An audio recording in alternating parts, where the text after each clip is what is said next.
When we imagine World War II, we often think about intense battles, war strategies, historical changes, and military equipment. However, we seem to overlook three other important aspects of this wartime journey: alcohol, cigarettes, and women.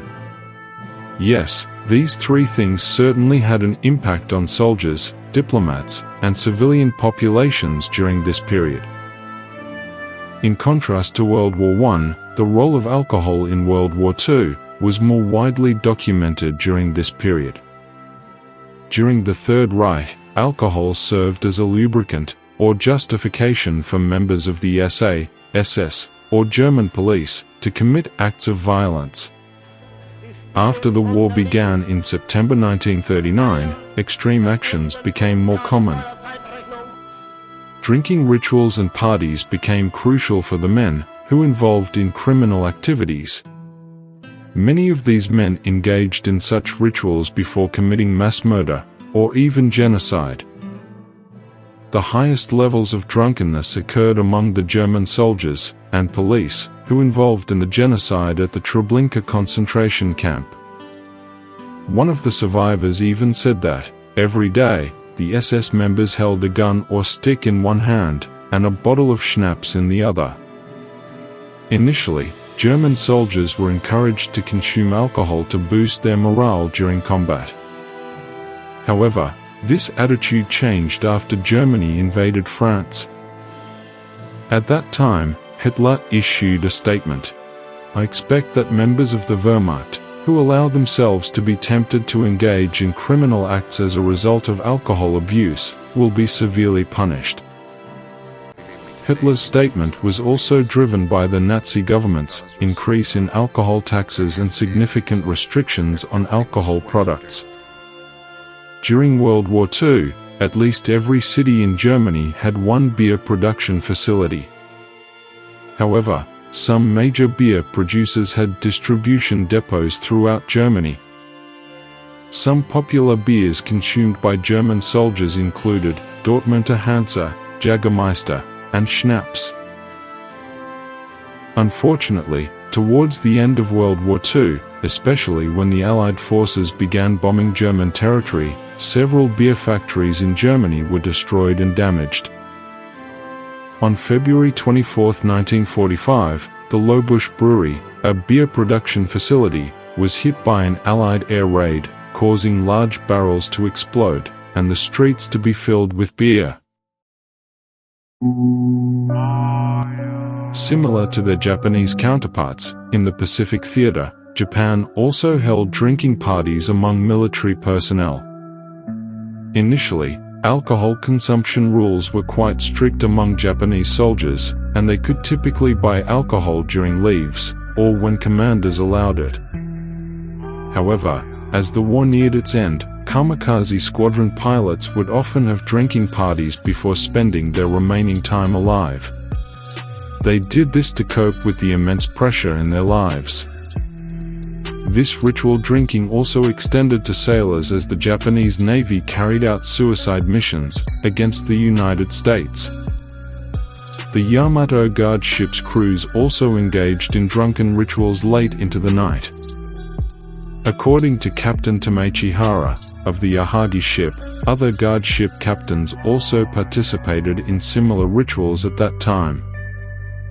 At that moment, captains, enlisted personnel, and officers had started to relax their discipline as they became desperate to win the battle.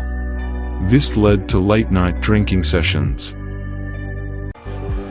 The scarcity of food towards the end of the war led the government to implement price controls on essential food items, including rice.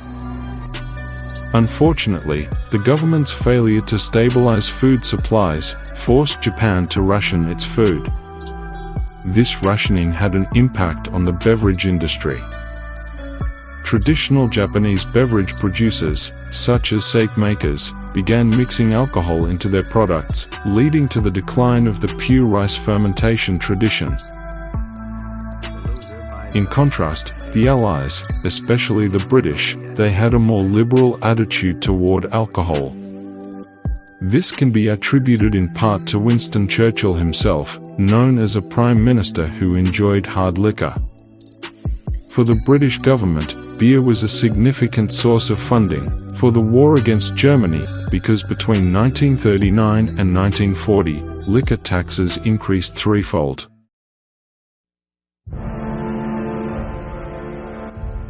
Just like World War I soldiers, World War II soldiers also smoked to relieve the stress of war and calm their nerves. During flights of the B-26 Marauder aircraft over the Pacific, American pilot Gregory Boyington smoked inside the plane, even though he knew it could pose a danger. In his autobiography, Boyington was known as a heavy drinker and heavy smoker. This is not surprising given that many people were very fond of smoking. The prevalence of American soldiers smoking was, of course, due to certain factors. One of the reasons at the time was that tobacco companies specifically targeted the military with advertisements that emphasized patriotic themes, solidarity, improving troop performance, and more. During that time, almost everyone smoked, both men and women. No one was overly concerned about lung cancer. America even supplied an astonishing quantity of cigarettes to its troops. Philip Morris and other tobacco suppliers reported that they sold 290 billion cigarettes in 1943. Access to these products was also facilitated, with the government including cigarettes as standard issue in ration kits, alongside chewing gum. Moreover, if soldiers and sailors felt the urge to smoke more, they could buy a carton of cigarettes for 50 cents. As a result, tobacco consumption that year skyrocketed. Besides serving as a calming agent for soldiers, cigarettes also served as a means of connecting with new people. When a soldier was transferred to a new place, cigarettes were often the bridge that brought one soldier closer to another. Even cooler, besides the widespread use of cigarettes, they also briefly served as a form of currency. During World War II, cigarettes could be exchanged for clothing, alcohol, sex, and other items.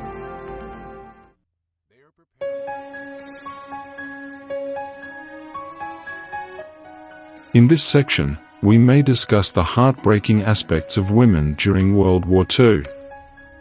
As we know, Japan was the strongest country in Asia in the 1940s.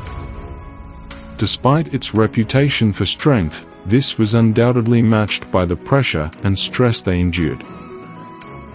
Yugu Nyanfu were women entertainers who accompanied Japanese soldiers, especially during the war in the Pacific.